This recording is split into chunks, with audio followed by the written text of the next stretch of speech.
How to, এই একটা শব্দ, how to, how to, how to, এই একটা শব্দ দিয়ে আমরা অনেক বাক্য বানানো আজকে শিখবো ইনশাআল্লাহ।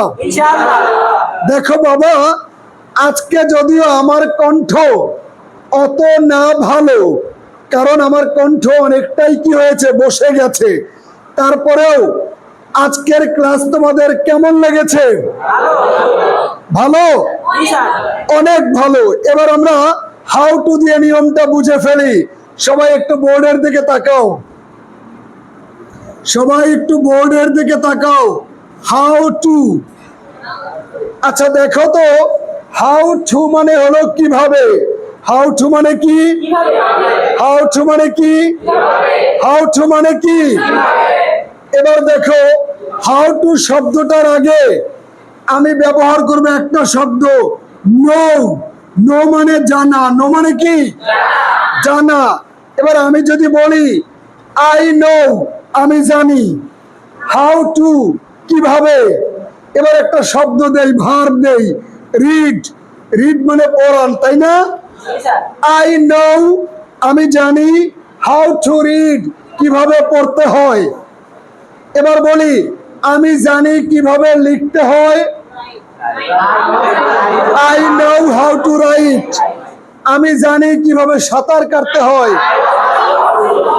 I know how to swim, আমি জানি কিভাবে ঘুমাতে হয়। আমি জানি কিভাবে কোরআন তেলাওয়াত করতে হয়। আই নো, আমি জানি how to recite the holy Quran. আচ্ছা, আমি জানি কিভাবে একটা বই কিনতে হয়। I know how to buy a book, আমি জানি কিভাবে পানি পান করতে হয়। I know how to drink water, আমি জানি কিভাবে দৌড়াতে হয়। আমি জানি কিভাবে বিশ্বাস করতে হয়। আই নো হাউ টু, আমি জানি কিভাবে হারপিক দিয়ে দাঁত মাজতে হয়। I know how two brush. আরে বাবা, তোমার দাঁত মাজবা না আরেকজনকে মেজে দিবা? তাহলে বলতে হবে I know how two brush my teeth with Harpic. High high. আচ্ছা যাই হোক, এই আমি জানি কিভাবে বিশ্বাস করতে হয়। এবার একটা কথা বলি, আইয়ের জায়গায় যদি বলি উই, তার মানে আমরা জানি। আমরা জানি কিভাবে পড়তে হয়।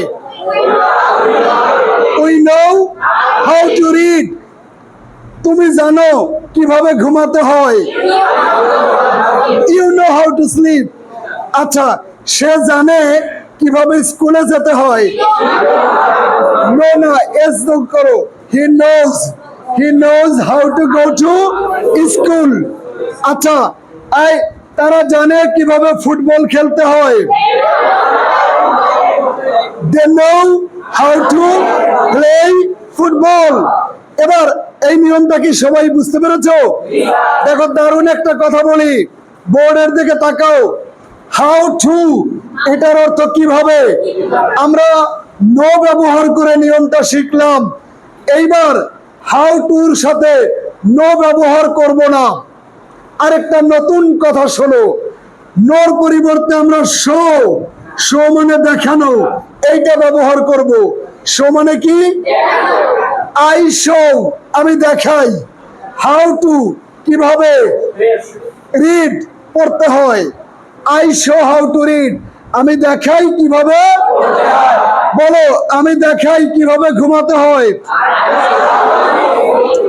আই শো হাউ টু, আমি দেখাই কিভাবে দৌড়াতে হয়। আমি দেখাই কিভাবে বিশ্বাস করতে হয়। আমি দেখাই কিভাবে ঝগড়া করতে হয়। I show how to quarrel. এবার আইয়ের পরিবর্তে উই ব্যবহার করা যাবে না। আমরা দেখাই কিভাবে দৌড়াতে হয়। উই শো হাউ টু, আমরা দেখাই কিভাবে বাসে উঠতে হয়। show how to get on the bus. Get on the bus. এবার আরেকটা কথা শোনো, বোর্ডের দিকে তাকাও। আমরা এতক্ষণ নো ব্যবহার করেছি হাউ টুর সাথে, শো ব্যবহার করেছি হাউ টুর সাথে। এইবার ব্যবহার করব টিচ। টিচ মানে শিক্ষা দেওয়া। আই টিচ, আমি শিক্ষা দেই। হাউ টু সুইম, কিভাবে সাঁতার কাটতে হয়। আর আচ্ছা, I teach how to swim. এবার আমি বলি, আমি শিক্ষা দেই কিভাবে ইংরেজিতে কথা বলতে হয়। I teach how to speak in English. আমি শিক্ষা দেই কিভাবে কথা বলতে হয়। I teach how to talk অথবা how to speak. আচ্ছা, আমি শিক্ষা দেই কিভাবে বই পড়তে হয়।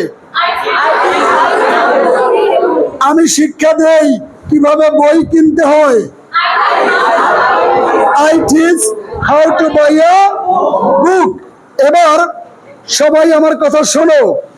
আমি প্রথমে বলেছিলাম প্রথমে হলো হাউ টু, তার আগে দিব নো।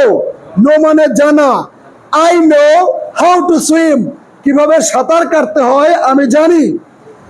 আবার এই একই নিয়ম, নো এর পরিবর্তে দিব show. I show how to swim, আমি দেখাই কিভাবে। আবার এই একই নিয়ম আমরা বলতে পারি teach. I teach how to swim, আমি শিক্ষা দেই কিভাবে সাঁতার কাটতে। তাহলে এই নিয়মটা হচ্ছে তিনটা শব্দের উপর ভিত্তি করে। এক নো, দুই শো, তিন টিচ। এই তিনটা শব্দের পরে থাকবে হাউ টু, এরপরে দেব ভার্ব রিড, ড্রিঙ্ক, বিলিভ, ইট, গো। এইভাবে প্র্যাকটিস করব। তবে প্রথমে সাবজেক্ট না একটা আই, আই দিয়ে অনেকক্ষণ প্র্যাকটিস করবা। তারপরে we, you, he, she, they. সবাইকে বুঝাতে পেরেছি? Thank you.